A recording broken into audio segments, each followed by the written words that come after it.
rahasia gimana caranya skor SNBT rendah tapi bisa lolos. Apa aja ya? Yuk simak videonya kali ini.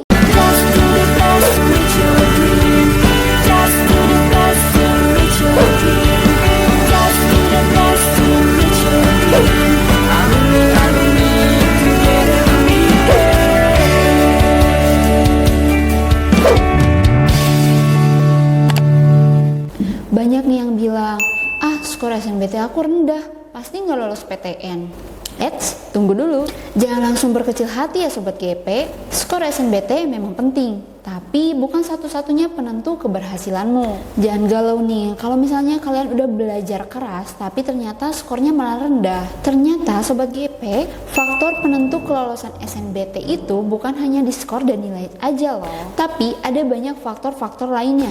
Oke Sobat GP, jadi gini, sistem penilaian SNBT tahun 2024 itu kan agak berbeda dari tahun-tahun sebelumnya. Dan bisa jadi di SNBT 2025 ini sistemnya sama seperti SNBT 2024 lalu. Kalau dulu itu penilaiannya lebih fokus kepada kemampuan kamu dalam berpikir dan nalar. Jadi bukan cuma hafalan materi. Ada 3 tes yang harus kamu lewatin, yaitu tes potensi skolastik atau TPS, lalu tes literasi, dan tes penalaran matematika. Nah, TPS itu buat mengukur kemampuan kognitif kamu, pengetahuan umum, kemampuan kuantitatif, dan juga kemampuan verbal. Lalu tes literasi buat nguji seberapa jauh kamu paham dan bisa gunain bahasa Indonesia dan juga bahasa Inggris. Nah, tes matematika itu buat mengukur kemampuan kamu dalam berpikir logis dan sistematis dalam memecahkan masalah matematika. Nah, yang seru nih Sobat GP, di SNBT 2024 gunain sistem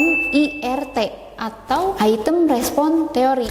Nah, kalau kalian belum tahu itu apa, lengkapnya udah kita bahas di video GP Media yang lain ya. Jadi, setiap soal itu punya tingkat kesulitan yang berbeda-beda. Dan juga bobot nilainya disesuaikan dengan tingkat kesulitan soal itu. Nah, selain skor dari ketiga tes itu, ada nih faktor lain yang bisa mempengaruhi kelulusan kamu nih Sobat GP.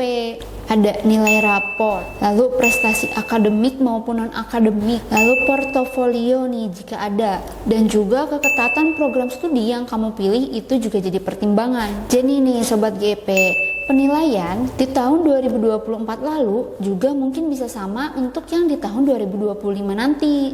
Tapi faktor penilaian yang berpengaruh itu apa aja sih selain nilai? Nah, yang pertama nih, ada passing grade dari setiap PTN dan jurusan itu berbeda-beda loh. Ada jurusan yang memang membutuhkan skor yang tinggi banget, tapi ada juga yang passing grade-nya lebih rendah.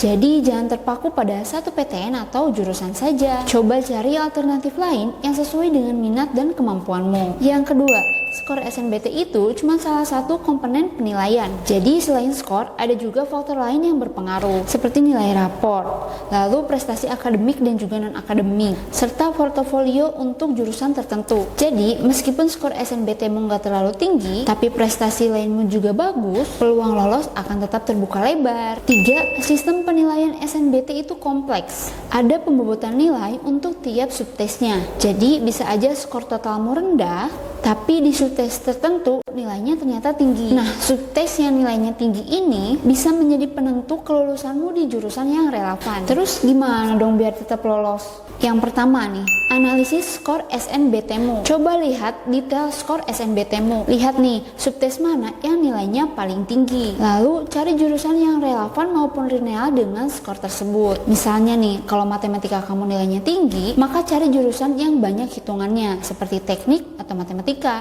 Lalu yang kedua, riset passing grade. Cari tahu passing grade dari PTN dan jurusan yang kamu incar. Lalu bandingkan dengan skor SNBT-mu. Kalau skor SNBT-mu masih di bawah passing grade, nah jangan berkecil hati, coba cari PTN atau jurusan yang passing grade-nya lebih rendah. Lalu yang ketiga, maksimalkan nilai rapor.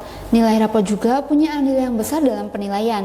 Usahakan nilai raportmu bagus dari semester awal sampai semester akhir. Ini akan menjadi nilai tambah di mata panitia seleksi nanti. Lalu yang keempat, kumpulkan portofolio. Kalau kamu punya prestasi akademik maupun non-akademik, jangan ragu untuk melampirkannya di portofolio. Ini bisa jadi bukti bahwa kamu mempunyai kemampuan yang relevan dengan jurusan yang kamu pilih. Dan yang kelima nih yang paling penting, jangan lupa berdoa. Selain berusaha, jangan lupa untuk berdoa dan meminta yang terbaik. Oh iya, restu orang tua juga penting loh.